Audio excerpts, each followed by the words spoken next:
ಮೊದಲನೇದಾಗಿ ನಮ್ಮ ಕರ್ನಾಟಕ ರಾಜ್ಯದ ಮುಖ್ಯಮಂತ್ರಿಗಳು ಮತ್ತು ರಾಜ್ಯದ ಉಪಮುಖ್ಯಮಂತ್ರಿಗಳಿಗೆ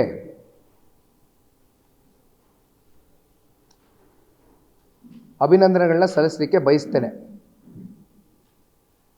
ಬಹುಶಃ ಇಡೀ ದೇಶದಲ್ಲಿ ಮೆಟ್ರೋ ಚಾಲಕರಿಗೆ ಒಂದು ಬೆಲೆ ಆದರೆ ನಮ್ಮ ರಾಜ್ಯದಲ್ಲಿ ಮಾತ್ರ ಮೆಟ್ರೋ ಚಾಲಕರಿಗೆ ಒಂದು ದುಬಾರಿ ರೇಟನ್ನು ಫಿಕ್ಸ್ ಮಾಡಿದ್ದಾರೆ. ಅದಕ್ಕೆ ಅವ್ರಿಗೆ ಅಭಿನಂದನೆ ಸಲ್ಲಿಸಬೇಕು ಅಥವಾ ಇನ್ಯಾವ ರೀತಿ ಇದನ್ನು ವರ್ಣಿಸಬೇಕು ನನಗೆ ಅರ್ಥ ಆಗೋದಿಲ್ಲ. ಏಕೆಂದರೆ ಒಂದು ಕಡೆ ಡೆಲ್ಲಿ ಇರ್ಬೋದು, ಮುಂಬೈ ಇರ್ಬೋದು, ಹೈದರಾಬಾದ್ ಇರ್ಬೋದು, ಚೆನ್ನೈ ಇರ್ಬೋದು, ಜೊತೆಯಲ್ಲಿ ಇವತ್ತು ಬೆಂಗಳೂರು.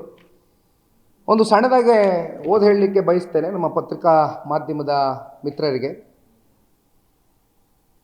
ಬೆಂಗಳೂರಿನಲ್ಲಿ ಮಿನಿಮಮ್ ಆ್ಯಂಡ್ ಮ್ಯಾಕ್ಸಿಮಮ್ ಫೇರ್ ಅಂದರೆ ಅಪ್ರಾಕ್ಸಿಮೇಟ್ ಮ್ಯಾಕ್ಸಿಮಮ್ ಡಿಸ್ಟೆನ್ಸ್ ಏನಿದೆ ಅದ್ರ ಪ್ರಕಾರವಾಗಿ ಮಾತನಾಡೋದಾದರೆ ಮಿನಿಮಮ್ ಫೇರ್ ಬಂದು 10 ರೂಪಾಯಿ, ಮ್ಯಾಕ್ಸಿಮಮ್ ಫೇರು 90 ರೂಪಾಯಿ. ಅಂದರೆ ಆ ಒಂದು ಮ್ಯಾಕ್ಸಿಮಮ್ ಬೆಸ್ಟ್ ಕನೆಕ್ಟಿವಿಟಿ ಏನು ಕೊಟ್ಟಿದ್ದಾರೆ ಇಲ್ಲಿವರೆಗೂ ಆಗಿರ್ತಕ್ಕಂಥ ಮೆಟ್ರೋ ಸರ್ವಿಸಸ್ ಲೈನಿಂಗ್ ಏನಾಗಿದೆ 45ರಿಂದ 50 ಕಿಲೋಮೀಟ್ರು ಟ್ರಾವೆಲ್ ಆಗ್ಬೋದು ನೀವು. This is the maximum distance which they have covered.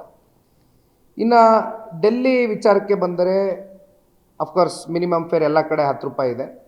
Maximum fair ಬಂದು ಎಲ್ಲ ರಾಜ್ಯಗಳಲ್ಲೂ ಡೆಲ್ಲಿ ತಗೊಳ್ಳಿ, ಚೆನ್ನೈ ತಗೊಳ್ಳಿ, ಹೈದರಾಬಾದ್ ತಗೊಳ್ಳಿ, ಮುಂಬೈ ತಗೊಳ್ಳಿ 60 ರೂಪಾಯಿ ಇದೆ. ಅವರ ಡಿಸ್ಟೆನ್ಸ್ ಬಂದು 70+ ಕಿಲೋಮೀಟರ್ಸ್ ಇದೆ, 54 ಇದೆ, 71 ಕಿಲೋಮೀಟ್ರ್ ಇದೆ ಇನ್ನೊಂದು ರಾಜ್ಯದಲ್ಲಿ, 35 ಕಿಲೋಮೀಟ್ರ್ ಒಂದು ರಾಜ್ಯದಲ್ಲಿದೆ.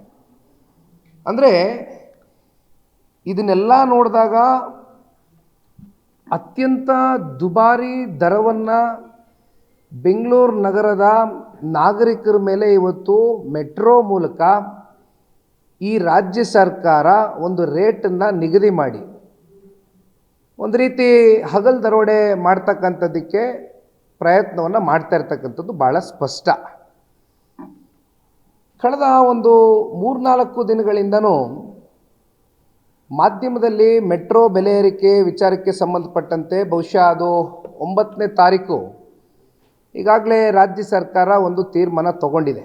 ಮೆಟ್ರೋ ಬೆಲೆ ಏರಿಕೆ ಮಾಡಬೇಕು, ದರ ಏರಿಸಬೇಕು ಅಂತಕ್ಕಂಥ ತೀರ್ಮಾನವೂ ತಗೊಂಡಾಗಿದೆ, ದಿಟ್ಟವಾದಂಥ ಹೆಜ್ಜೆನೂ ಇಟ್ಟಿದೆ. ಆಲ್ರೆಡಿ BMRCL ಕಡೆಯಿಂದ ಅದು ಸ್ಪಷ್ಟವೂ ಕೂಡ ಪಡಿಸಿದ್ದಾರೆ. ಸೊ ನನಗೆ ಎಲ್ಲೋ ಒಂದು ಕಡೆ ಒಳಗಡೆ ಇದು ನನ್ನ ಒಂದು ಅಂಡರ್ಸ್ಟ್ಯಾಂಡಿಂಗ್ಗೆ ನಾನು ಅರ್ಥ ಮಾಡ್ಕೊಳ್ಬೇಕು ಏನಾಗ್ತಾ ಇದೆ ಇದರೊಳಗಡೆ ಅಂತಕ್ಕಂಥ ಒಂದು ವಿಚಾರವನ್ನು ತಿಳ್ಕೊಳ್ಳೋದಕ್ಕೆ ಪ್ರಯತ್ನ ಪಟ್ಟಾಗ ಒಂದು 74 ಪುಟಗಳ ಈ ಒಂದು ಪುಸ್ತಕ ಇವತ್ತೇನು ನಾನು ತೊಗೊಂಡು ಬಂದಿದ್ದೀನಿ. 74 ಪೇಜಸ್ ಇದೆ ಇದರಲ್ಲಿ, 74 ಪುಟಗಳಿದೆ. ಇದರಲ್ಲಿ ಒಂದಷ್ಟು ಅಂಶಗಳು ಓದ್ಕೊಂಡಿದ್ದೀನಿ, ಅಧ್ಯಯನ ಮಾಡಿದ್ದೀನಿ, ತಿಳ್ಕೊಂಡಿದ್ದೀನಿ. ಹಾಗಾಗಿ ಇವತ್ತು ಈ ಒಂದು 74 ಪುಟದ ಈ ಪುಸ್ತಕ ಏನಿದೆ ಇದು ಮಾಧ್ಯಮದ ಮಿತ್ರರಿಗೂ ಕೂಡ ಈ ಒಂದು ಕಾಪಿಯನ್ನು ಕಳಿಸ್ಕೊಡ್ತೇನೆ. ಅದು ಹಾರ್ಡ್ ಕಾಪಿ ಇರ್ಬೋದು, ಸಾಫ್ಟ್ ಕಾಪಿ ಇರ್ಬೋದು, ನೀವು ಯಾವ ರೀತಿ ಬಯಸ್ತೀರಾ ಅದನ್ನು ನಿಮ್ಮ ಕೈಗೆ ಕೊಡ್ತೇನೆ. ಈಗ ಒಂದು ಈ ಸಂದರ್ಭದಲ್ಲಿ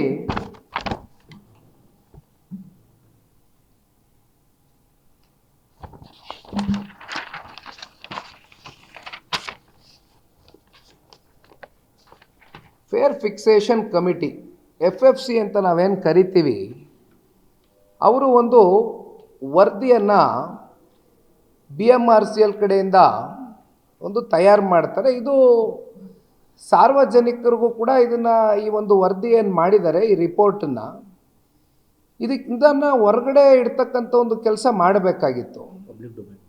ಅಫ್ಕೋರ್ಸ್ ಪಬ್ಲಿಕ್ ಪ್ಲ್ಯಾಟ್ಫಾರ್ಮ್ಸಲ್ಲಿ ಇದನ್ನು ಶೇರ್ ಮಾಡಬೇಕಾಗಿತ್ತು. ಯಾಕೆಂದರೆ ಇದು ಯಾವುದು ಕೂಡ ಏನು ಇಂಟರ್ನಲ್ ಡಾಕ್ಯುಮೆಂಟ್ ಆಗಿ ಸರ್ಕಾರ ಇಟ್ಕೊಳ್ತಕ್ಕಂಥ ಡಾಕ್ಯುಮೆಂಟೇಷನ್ ಏನಲ್ಲ. ಇದು ಸಾರ್ವಜನಿಕರ ಹಿತಾಸಕ್ತಿಗೆ ಮಾಡಿರ್ತಕ್ಕಂಥ FFC ಕಡೆಯಿಂದ ಬಂದಿರುವಂಥ ರಿಪೋರ್ಟ್ ಏನಿದೆ ಇದನ್ನು ಸಾರ್ವಜನಿಕ ವಲಯದಲ್ಲಿ ಪಬ್ಲಿಕ್ ಡೊಮೇನ್ನಲ್ಲಿ ಇಡ್ತಕ್ಕಂಥ ಒಂದು ಪ್ರಯತ್ನ ಮಾಡಬೇಕಾಗಿತ್ತು. ಅದು ಅವ್ರ ಕರ್ತವ್ಯ. ಆದರೆ ಇದಾಗಲಿಲ್ಲ. ಅದರ ಬದಲಾಗಿ ನಾನು ನಮ್ಮ ಈ ಸಂದರ್ಭದಲ್ಲಿ ಬೆಂಗಳೂರು ದಕ್ಷಿಣ ಲೋಕಸಭಾ ಸಂಸದರು ನನ್ನ ಆತ್ಮೀಯ ಗೆಳೆಯ ತೇಜಸ್ವಿ ಸೂರ್ಯರವರು ಒಂದು ಸಾರ್ವಜನಿಕ ಹಿತಾಸಕ್ತಿಯ ಒಂದು ಅರ್ಜಿಯನ್ನು ಹಾಕ್ತಾರೆ, ಅಂದರೆ ಒಂದು PIL ಹಾಕ್ತಾರೆ. ಎಲ್ಲಿ ನಮ್ಮ ರಾಜ್ಯ ಹೈಕೋರ್ಟ್ಗೆ ಅದನ್ನು PIL ಹಾಕಿ ಒಂದು 7 ತಿಂಗಳುಗಳ ಕಾಲ ಅಲ್ಲಿ ಏನು ಆ 74 ಪುಟ ಅಂತ ಇವತ್ತು ನಾನು ಹೇಳ್ತಾ ಇದ್ದೀನಿ, ಆ 74 ಪುಟದಲ್ಲಿ ಏನೇನು ಮೆನ್ಷನ್ ಆಗಿತ್ತು, ಏನೇನು ಪಬ್ಲಿಕ್ ಡೊಮೇನಲ್ಲಿ ಹಾಕಬೇಕಾಗಿತ್ತು ಹೊರಗಡೆ, ಅದನ್ನು ಹಾಕ್ಲಿಕ್ಕೆ ಆಗಿಲ್ಲ. ಅದು ಥ್ರೂ PIL ಆಮೇಲೆ ಕೋರ್ಟ್ ಹೇಳಿದ ನಂತರ ಇದನ್ನು ಹೊರಗಡೆ ನಮಗೆ ಅಂತಿಮವಾಗಿ ನಮ್ಮ ಕೈಗೆ ಇವತ್ತು ಈ ಒಂದು ಡಾಕ್ಯುಮೆಂಟು ಸಿಕ್ಕಿದೆ, ಲೀಗಲಿ ಫೈಟ್ ಔಟ್ ಮಾಡಿದ ಮೇಲೆ. ಅದು 7 ತಿಂಗಳುಗಳ ಬಳಿಕ. ಇದು ಫಸ್ಟ್ ಪಾಯಿಂಟ್. ಜೊತೆಯಲ್ಲಿ ಇವತ್ತು ಫೇರ್ ಫಿಕ್ಸೇಷನ್ ಕಮಿಟಿ ಅಂತಕ್ಕಂಥದ್ದನ್ನ BMRCಯಲ್ಲೂ ಕೇಂದ್ರ ಸರ್ಕಾರಕ್ಕೆ FFC ಮಾಡಲು ಹೇಳಿದ್ದಾರೆ ಅಂತಕ್ಕಂಥದ್ದನ್ನ ಹೇಳ್ತಾರೆ. ಫೇರ್ ಫಿಕ್ಸೇಷನ್ ಕಮಿಟಿ ಅವ್ರು ಹೇಳಿದ್ರೂ ಸಹ FFC ವರದಿಯಲ್ಲಿ ರಾಜ್ಯ ಸರ್ಕಾರವೇ FFC ಮಾಡಲು ಒತ್ತಡ ಹಾಕಿದೆ ಎಂದು ಉಲ್ಲೇಖಿಸಿದ್ದಾರೆ.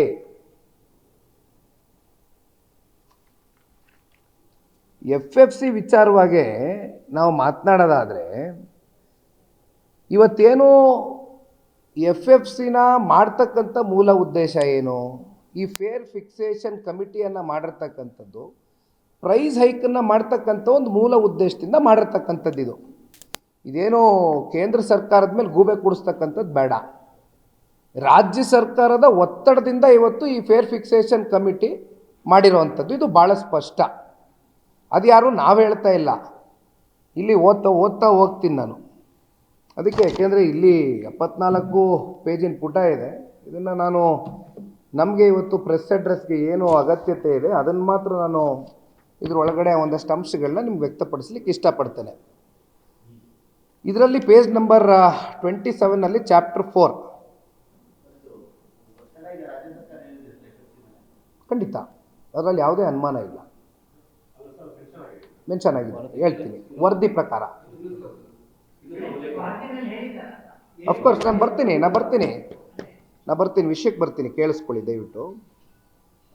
ಹೇಳ್ತೀನಿ. Public notice issued inviting suggestions. During the discussions, suggestions were made by GOK officials, government of Karnataka officials. ಅದರಲ್ಲಿ ಬ್ರ್ಯಾಕೆಟಲ್ಲಿ urban development and finance departments, that a fair revision is imperative in order to reduce the financial burden on the state government. Further, the officials were of the view that fares should be revised annually by applying an annual automatic fare revision formula. ಪ್ರತಿ ವರ್ಷ ಕೂಡ ನಿಮಗೆ ಈ ಒಂದು ದರ ಏರಿಕೆ ಏನಿದೆ, ಪರ್ಸೆಂಟೇಜ್ನ ಏನು ಒಂದು ಫಿಕ್ಸೇಷನ್ ಮಾಡ್ಕೋಬೇಕು ಥ್ರೂ FFC ಅಂತಕ್ಕಂಥದ್ದು ನಿರ್ಧಾರ ಮಾಡಿದ್ದಾರೆ. ಒಂದು ಕಡೆ government of Karnataka officials through urban development and financial department ಹೇಳ್ತಾರೆ, ಗೌರ್ಮೆಂಟು ಆರ್ಥಿಕವಾಗಿ ಈ ಬರ್ಡನ್ನ ತಗೊಳ್ಳೋದಕ್ಕಾಗೋದಿಲ್ಲ, ಹಾಗಾಗಿ ಒಂದು ಫೇರ್ ರಿವಿಷನ್ನ ಮಾಡಬೇಕು ಅಂತಕ್ಕಂಥದ್ದು ಅವರೇ ಉಲ್ಲೇಖ ಮಾಡಿರೋದು, ನಾವಲ್ಲ. ಯಾರು? ಅರ್ಬನ್ ಡೆವಲಪ್ಮೆಂಟ್ ಆ್ಯಂಡ್ ಫೈನಾನ್ಸ್ ಡಿಪಾರ್ಟ್ಮೆಂಟಿಂದ. In fact, the Urban Development Department of the state government has been sending regular communications in this regard to BMRCL for expediting the constitution of the Fair Fixation Committee. ಅಂದರೆ regular ಆಗಿ ಈ ವಿಚಾರದ ಬಗ್ಗೆ communication ಮಾಡ್ತಾ ಇರ್ತಕ್ಕಂಥವ್ರು state government ಕಡೆಯಿಂದ ಆಗ್ತಾ ಇರ್ತಕ್ಕಂಥದ್ದು. ಇದು ಫೇರ್ ಫಿಕ್ಸೇಷನ್ನು ಏನಿವತ್ತು ಪ್ರೈಸ್ ಹೈಕ್ ಬಗ್ಗೆ ಚರ್ಚೆ ಮಾಡ್ತಾ ಇದ್ದಾರೆ, ಕೇಂದ್ರ ಸರ್ಕಾರದ ಮೇಲೆ ಹೇಳ್ತಾ ಇದ್ದಾರೆ, ಇಲ್ಲಿ ರಾಜ್ಯ ಸರ್ಕಾರದ ಪಾತ್ರ ಇರ್ತಕ್ಕಂಥದ್ದು ಇದು ಭಾಳ ಸ್ಪಷ್ಟ. ಕಮ್ಯುನಿಕೇಷನ್ ಆಗಿರೋದು ರಾಜ್ಯ ಸರ್ಕಾರದ ಕಡೆಯಿಂದ. ಮತ್ತೆ page number 46 chapter 7 revision of the fare. ಬೇರೆ ಎಲ್ಲ ಹೋಗೋದು ಬೇಡ. In fact the urban development department of the state government has been sending communications in this regard to BMRCL for expediting the constitution of fair fixation committee. ಅಂದರೆ BMRCL ಮೇಲೆ ಒತ್ತಡ ಏರ್ತಾ ಇರ್ತಕ್ಕಂಥವ್ರು urban development department of state government has been sending communications. ಅವ್ರ ಕಡೆಯಿಂದ communicate ಆಗ್ತಾ ಇದೆ, BMRCLಗೆ ಒತ್ತಡ ಏರ್ತಾ ಇದ್ದಾರೆ for expediting the constitution of fare fixation committee.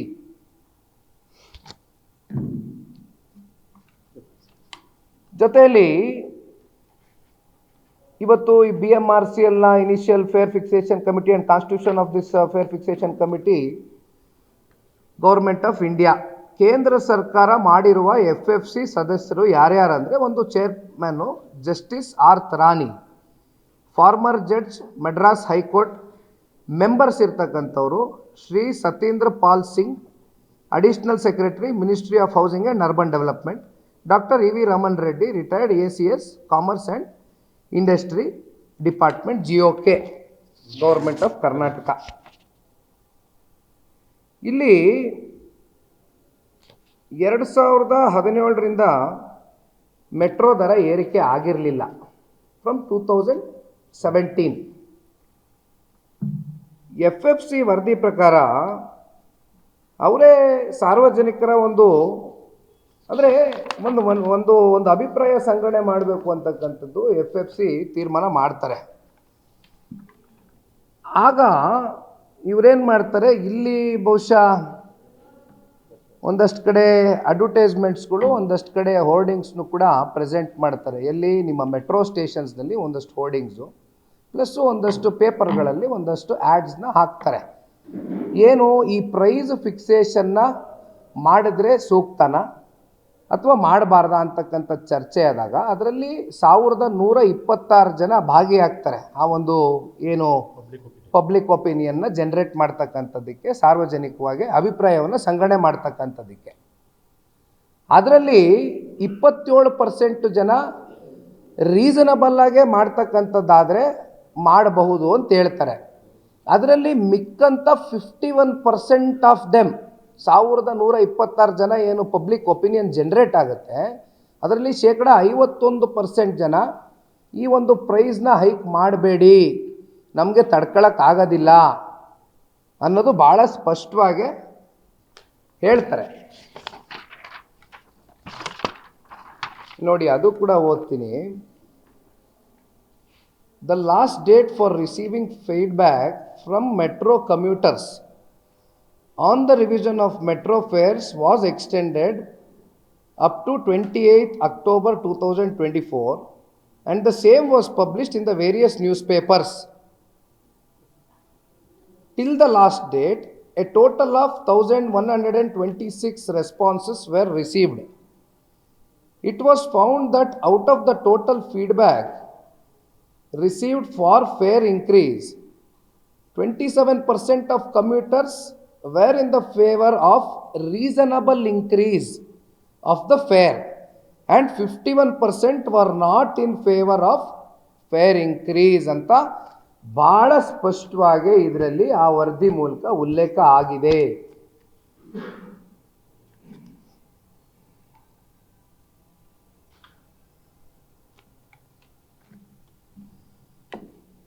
ಈಗ ಒಂದು ಮೆಟ್ರೋನಲ್ಲಿ ಫೇರ್ ಮತ್ತು ನಾನ್ ಫೇರ್ ಅಂತ ಇರುತ್ತೆ, ಎರಡು ರೀತಿ.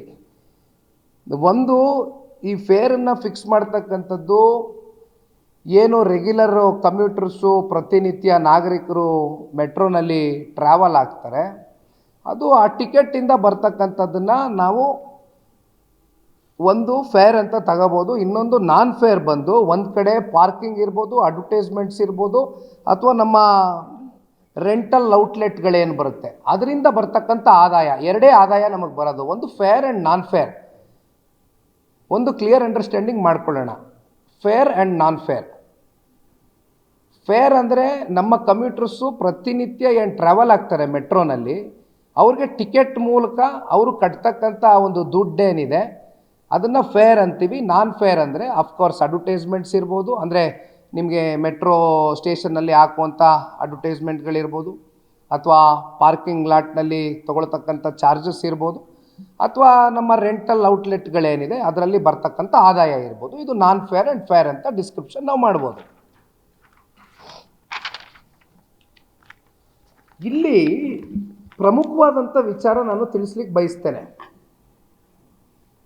ಶ್ಯಾಡೋ ಕ್ಯಾಶ್ ಸಪೋರ್ಟ್ ಅನ್ನೋದು 2017ರಿಂದ ಇಲ್ಲಿಯವರೆಗೂ, ಅಂದರೆ ನಾಟ್ ದ ಪ್ರೀವಿಯಸ್ 2 ಇಯರ್ಸ್ನ ಬಿಟ್ಟು ಮಾತಾಡ್ತೇನೆ, ಯಾಕೆಂದರೆ ಒಂದು ಡೇಟಾ ನಿಮಗೆ ಪ್ರೆಸೆಂಟ್ ಮಾಡ್ತೇನೆ.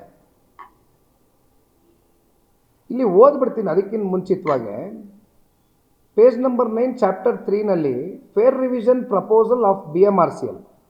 Till now, Government of Karnataka has been providing shadow cash support for the following through the budgetary allocations. ಅಂದರೆ ಪ್ರತಿ ವರ್ಷದ ಬಡ್ಜೆಟರಿ ಅಲೋಕೇಶನ್ನಲ್ಲಿ SCS ಅಂತ ನಾವೇನು ಕರಿತೀವಿ, ಶ್ಯಾಡೋ ಕ್ಯಾಶ್ ಸಪೋರ್ಟು, ಇದು ಪ್ರತಿ ಸರ್ಕಾರಗಳು ಕೂಡ ಪ್ರತಿ ವರ್ಷ ಕೊಟ್ಕೊಂಡ್ಬಂದಿರತಕ್ಕಂಥ ಪದ್ಧತಿ ಇದು. This is how the system is been running from 2017. ಅದರಲ್ಲಿ cash loss reimbursement and interest free subdebt towards loan payment blah. ಇಲ್ಲಿ ಮೇನ್ ವಿಚಾರ ಬಂದು given the present financial position of government of Karnataka, ದಯವಿಟ್ಟು ಇದನ್ನು ಸೂಕ್ಷ್ಮವಾಗಿ ಗಮನಿಸಿ ಕೇಳಿ. Given the present financial position of government of Karnataka ಅಂದರೆ ಇವತ್ತಿನ ಆರ್ಥಿಕ ಪರಿಸ್ಥಿತಿಗಳು, ಸ್ಥಿತಿಗತಿಗಳ ಬಗ್ಗೆ ಗೌರ್ಮೆಂಟ್ ಆಫ್ ಕರ್ನಾಟಕ ಎಲ್ಲಿ ನಿಂತಿದೆ ಅಂತ ಆಲೋಚನೆ ಮಾಡಿದಾಗ, the state government may not continue to provide the SCS, that is shadow cash support. ಅಂದರೆ ಭಾಳ ಸ್ಪಷ್ಟವಾಗಿ ರಾಜ್ಯ ಸರ್ಕಾರದ ಆರ್ಥಿಕ ಪರಿಸ್ಥಿತಿಗಳು ಚೆನ್ನಾಗಿಲ್ಲ, ಇಷ್ಟು ವರ್ಷ ಶ್ಯಾಡೋ ಕ್ಯಾಶ್ ಸಪೋರ್ಟನ್ನು ಏನು ಪ್ರತಿ ವರ್ಷ ಎಲ್ಲ ಸರ್ಕಾರಗಳು ಕೂಡ ಪ್ರೊವೈಡ್ ಮಾಡ್ಕೊಂಬರ್ತಾ ಇದ್ದರು, ಅದನ್ನು ನಾವು ನಿಲ್ಲಿಸಬೇಕಾಗ್ತದೆ, ನಿಲ್ಲಿಸ್ತೀವಿ, ನಮಗೆ ಆರ್ಥಿಕವಾಗಿ ಆ ಶಕ್ತಿ ಉಳಿದಿಲ್ಲ ಕೊಡೋದಕ್ಕೆ, ಶ್ಯಾಡೋ ಕ್ಯಾಶ್ ಸಪೋರ್ಟ್ನ ಪ್ರೊವಿಷನ್ ಮಾಡೋದಕ್ಕೆ ನಮಗೆ ಶಕ್ತಿ ಇಲ್ಲ ಅಂತಕ್ಕಂಥದ್ದು ಹೇಳ್ತಾ ಇದ್ದಾರೆ. Of course fare revision proposal of BMRCL FFCಗೆ ಗೌರ್ಮೆಂಟ್ ಆಫ್ ಕರ್ನಾಟಕ ಬರ್ತಿದೆ. They are not in a position to support. So continue ಮಾಡ್ತೀನಿ. Public notice issued inviting suggestions, chapter 4. During the discussions, suggestions were made by Government of Karnataka officials, that is bracket alli urban development and finance departments, that a fair revision is imperative in order to reduce the financial burden of the state government. Further, the officials were of the view that fares should be revised annually. ಪ್ರತಿ ವರ್ಷ ಫೇರ್ನ ನೀವು increase ಮಾಡ್ಕೊಂಡು ಹೋಗಬೇಕು. 5%, 7% ಅಂತಕ್ಕಂಥದ್ದು ಅದೇನು ಚರ್ಚೆಗೆ ಬಂದಿದೆ, ಅದನ್ನು ನೀವು ಪ್ರತಿ ವರ್ಷ ನೀವು ಇದನ್ನು ಇಂಪ್ಲಿಮೆಂಟ್ ಮಾಡಿ. ಈ ಒಂದು ಪ್ರೈಸ್ ಹೈಕ್ ಏನಿದೆ, ಈ ಪರ್ಸೆಂಟೇಜು ಮೆಟ್ರೋ ಕಮ್ಯೂಟರ್ಸ್ ಮೇಲೆ, ಇದನ್ನು ಪ್ರತಿ ವರ್ಷ ಮಾಡಬೇಕು. Applying on annual automatic fair revision formula ಅಂತ ಹಾಕಿದ್ದಾರೆ.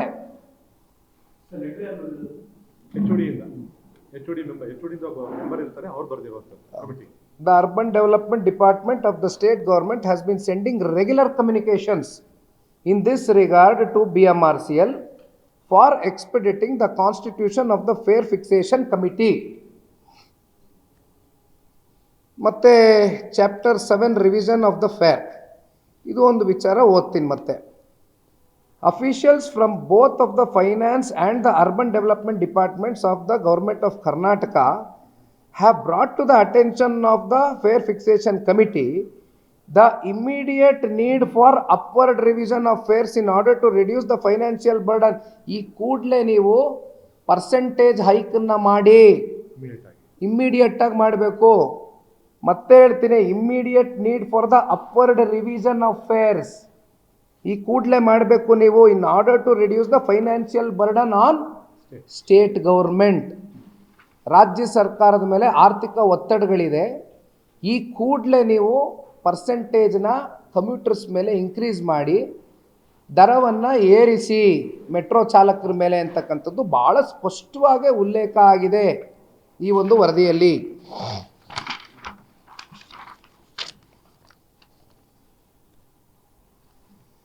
ಸರ್, ಈಗ ನೋಡಿ, ಇಲ್ಲೊಂದು ಡೇಟಾ ಕಲೆಕ್ಟ್ ಮಾಡಿದ್ದೀನಿ, ಇದನ್ನು ಹಾಗೆ ನಿಮಗೆ ಹೇಳ್ತಾ ಹೋಗ್ತೀನಿ. ನೋಡಿ, 2015-16 ಅಂದರೆ 2015-16ನೇ ವರ್ಷ ಟೋಟಲ್ ರೆವಿನ್ಯೂ ಬಂದು, ಅಂದರೆ fair based revenue and non fare based revenue ಅಂತ ನಾನು ಈಗ ತಾನೇ ಉಲ್ಲೇಖ ಮಾಡ್ತಾ ಇದ್ದೆ. ಅಫ್ಕೋರ್ಸ್ ಮತ್ತೆ ಹೇಳ್ತೀನಿ, ಫೇರ್ ಬೇಸ್ಡ್ ರೆವಿನ್ಯೂ ಬಂದುಬಿಟ್ಟು ಟಿಕೆಟ್ಸ್ನ ಇವತ್ತೇನು ಮೆಟ್ರೋ ಕಮ್ಯೂಟರ್ಸ್ ಮೇಲೆ ಏರಿರ್ತಾರೆ ಅದು fare based revenue. Non fare based revenue is again advertisements and of course the rental outlet and the parking. ಈ ಫ್ಯಾಕ್ಟ್ರಿಗಳು ನಿಮಗೆ non based revenue fare based revenue ಮೇಲೆ ಬರುತ್ತೆ.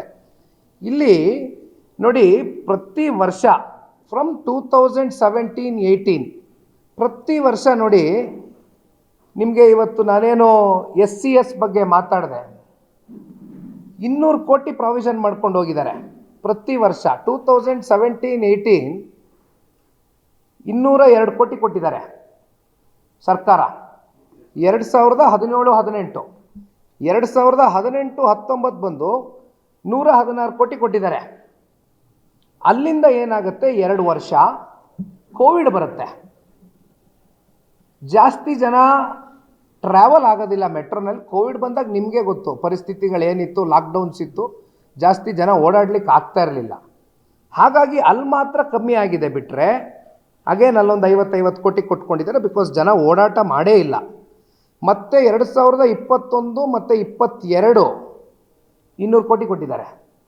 ಮತ್ತು 2022-23 233 ಕೋಟಿ ಪ್ರಾವಿಷನ್ ಮಾಡಿದ್ದಾರೆ. ಶ್ಯಾಡೋ ಕ್ಯಾಶ್ ಸಪೋರ್ಟ್ ಬಗ್ಗೆ ಮಾತಾಡ್ತಾ ಇದ್ದೀನಿ ನಾನು. ಇದು ಪ್ರತಿ ವರ್ಷ ಮಾಡ್ಕೊಂಡು ಹೋಗ್ತಾ ಇರ್ತಕ್ಕಂಥದ್ದು. ರಾಜ್ಯ ಸರ್ಕಾರದ ಹೊಣೆಗಾರಿಕೆ ಇದೆ, ಅವ್ರ ಕರ್ತವ್ಯ ಇದೆ, ಅವ್ರ ಜವಾಬ್ದಾರಿ ಇದೆ. ಇದೇನು ಹೊಸದಾಗೆ ಸೃಷ್ಟಿ ಮಾಡಬೇಕಾಗಿರ್ತಕ್ಕಂಥ ವಿಚಾರ ಅಲ್ಲ. ಆದರೆ ಇಲ್ಲಿ ಪ್ರಶ್ನೆ ಸರ್ ಕಂಪ್ಲೀಟ್ ಮಾಡ್ತೀನಿ ನೋಡಿ. ಕಳೆದ 2 ವರ್ಷ ಫ್ರಮ್ ಪಾಸ್ಟ್ 2 ಇಯರ್ಸ್ 2023 ಮತ್ತು 24ನೇ ವರ್ಷದ ವಿಚಾರಕ್ಕೆ ಸಂಬಂಧಪಟ್ಟಂತೆ 15 ಕೋಟಿ ಕೊಟ್ಟಿದ್ದಾರೆ. 2024-25 ಸಾಲಿನಲ್ಲಿ 0, 1 ರೂಪಾಯಿ ಪ್ರಾವಿಷನ್ ಮಾಡಿಲ್ಲ. ಕಳೆದ 2 ವರ್ಷದಲ್ಲಿ SCS ನಾವೇನು ಪ್ರಾವಿಷನ್ ಮಾಡಬೇಕಾಗಿತ್ತು, ರಾಜ್ಯ ಸರ್ಕಾರ 1 ರೂಪಾಯಿ ದುಡ್ಡನ್ನು ಕೊಟ್ಟಿಲ್ಲ.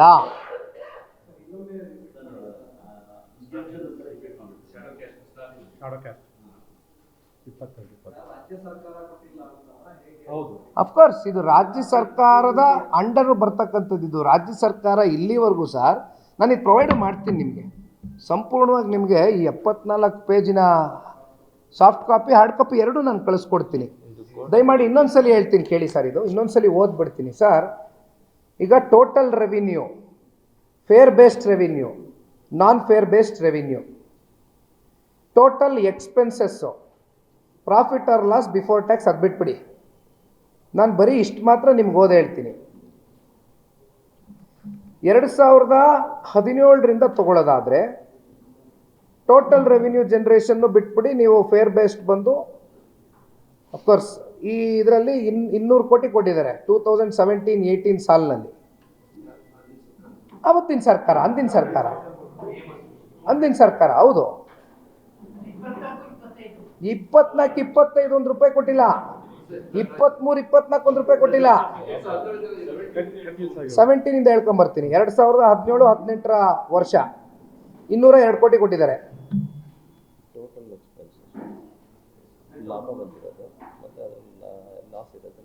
2018-19 ಸಾಲಿನಲ್ಲಿ 116 ಕೋಟಿ ಕೊಟ್ಟಿದ್ದಾರೆ.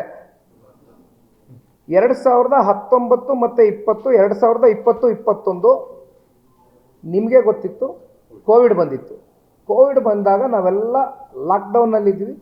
ಯಾರೂ ಹೆಚ್ಚಾಗಿ ಪ್ರಯಾಣಿಕರು ಹೊರಗಡೆ ಓಡಾಟ ಮಾಡಿದಂಥದ್ದೇನು ಆಗಲಿಲ್ಲ. ದಟ್ ಪರ್ಟಿಕ್ಯುಲರ್ 2 ಇಯರ್ಸ್ ಮೆಟ್ರೋನಲ್ಲಿ ಹೆಚ್ಚಾಗಿ ಕಮ್ಯುನಿಟ್ ಆಗಲಿಲ್ಲ ಅದು. ಸೊ ಅಲ್ಲಿಂದ ನೀವು 2021-2022 200 ಕೋಟಿ ಪ್ರಾವಿಷನ್ ಮಾಡಿದ್ದಾರೆ ಸರ್ಕಾರ. ಕೋವಿಡ್ ಟೈಮಲ್ಲಿ ಕೊಟ್ಟಿದ್ದಾರೆ, 50 ಕೋಟಿ ಕೊಟ್ಟಿದ್ದಾರೆ, ಪ್ರೊವೈಡ್ ಮಾಡಿದ್ದಾರೆ. ಅಂದರೆ ಎಷ್ಟು ಕಮ್ಯೂಟ್ ಇತ್ತು, ಜನ ಎಷ್ಟು ಓಡಾಟ ಮಾಡ್ತಾಯಿದ್ರು, ಅಕಾರ್ಡಿಂಗ್ಲಿ ಕೊಟ್ಟಿದ್ದಾರೆ. ಎಸ್, 2022-23 ಹಾಗೂ 2021-22 ಇವೆರಡೂ ಸಾಲಿನಲ್ಲಿ 200 crores ಒಂದ್ಸಲಿ, 233 ಕೋಟಿ ಒಂದ್ಸಲಿ. 21-22, 22-23 ಈ 2 ವರ್ಷ 200 ಕೋಟಿ, 233 ಕೋಟಿ, ಅಬೌಟ್ 200 crores ಕೊಟ್ಟಿದ್ದಾರೆ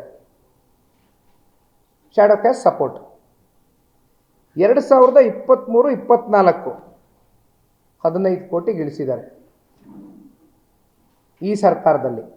2024-25 0 1 ರೂಪಾಯಿ ಕೂಡ ಪ್ರಾವಿಷನ್ ಮಾಡಿಲ್ಲ ಸರ್. ಇದು ಆಟೋಮೆಟಿಕ್ಲಿ ಏನಾಗುತ್ತೆ, ಶ್ಯಾಡೋ ಕ್ಯಾಶ್ ಸಪೋರ್ಟು ಇವತ್ತು ನೀವು 1 ರೂಪಾಯಿ ಕೊಡದೆ ಹೋದಾಗ ರಾಜ್ಯ ಸರ್ಕಾರ 200 ಕೋಟಿ ರೂಪಾಯಿ ಪ್ರತಿ ವರ್ಷ ಹಿಂದಿನ ಸರ್ಕಾರಗಳೇನು ಕೊಟ್ಕೊಂಡ್ಬಂದಿದ್ರು, ಆಟೋಮೆಟಿಕಲಿ ಈ ಬರ್ಡನ್ ಯಾರ ಮೇಲೆ ಬೀಳುತ್ತೆ? ಪ್ರಯಾಣಿಕರ ಮೇಲೆ ಈ ಬರ್ಡನ್ ಬೀಳುತ್ತೆ. ಈಗೇನು ಫೇರ್ ರೆವಿನ್ಯೂ ಅಂತ ಹೇಳಿದ್ವಲ್ಲ, ಆ ಫೇರ್ ರೆವಿನ್ಯೂ ಜನ್ರೇಟ್ ಮಾಡಬೇಕಲ್ಲ. ಈಗ ಐದರೂ ನೀವು ನಾನ್ ಫೇರ್ ರೆವಿನ್ಯೂ ಜನ್ರೇಟ್ ಮಾಡಬೇಕು, ಹೆಚ್ಚಾಗಿ ನಾನ್ ಫೇರ್ ರೆವಿನ್ಯೂನೇ ಜನ್ರೇಟ್ ಮಾಡಬೇಕು. ಫೇರ್ ರೆವಿನ್ಯೂ ಜನ್ರೇಟ್ ಮಾಡೋಕ್ಕೆ ಹೋದ್ರೆ ಏನಾಗುತ್ತೆ? ಈಗ 9ನೇ ತಾರೀಕು ಜಾರಿಗೊಳಿಸೋಕ್ಕೆ ಹೋಗಿದಾರಲ್ಲ ಸರ್, ಲಾಸ್ಟ್ ಇಯರ್ ಒಂದೇ ವರ್ಷ 105% ಹೈಕ್ ಮಾಡಿದ್ದಾರೆ, ಡಬಲ್ ಮಾಡಿದ್ದಾರೆ ಹೈಕು. ಈಗೇನು ಹೇಳ್ತಾ ಇದ್ದಾರೆ ರಾಜ್ಯ ಸರ್ಕಾರ? ಈಗ ಅಧಿಕಾರಿಗಳ ಮೂಲಕ ಈ ವರದಿ ಮೂಲಕ ರಾಜ್ಯ ಸರ್ಕಾರ ಏನು ಹೇಳ್ತಾ ಇದ್ದಾರೆ, ನಾವು ಆರ್ಥಿಕವಾಗಿ ಶಕ್ತಿ ಕಳ್ಕೊಬಿಟ್ಟಿದ್ದೀವಿ, ನಮ್ಮ ಮೇಲೆ ಒತ್ತಡ ಆಗುತ್ತೆ, ಈ ಕೂಡಲೇ ನೀವು February to next year February 5% ನೀವು ಪ್ರತಿ ವರ್ಷ ಆ್ಯನ್ಯುಯಲಿ ಪ್ರತಿ ವರ್ಷ ನೀವು ಟಾರ್ಗೆಟ್ ಮಾಡಿ, ಪ್ರತಿ ವರ್ಷ ನೀವು ಫಿಕ್ಸೇಷನ್ ಮಾಡಿಬಿಡಿ. ನೀವು ಇನ್ನು ಚರ್ಚೆನೇ ಮಾಡಬಾರ್ದು ನಾವಿದು ವಿಚಾರ. ಗ್ಯಾರಂಟಿ ನ್ಯೂಸ್, ಸುದ್ದಿ ಖಚಿತ, ನ್ಯಾಯ ನಿಶ್ಚಿತ.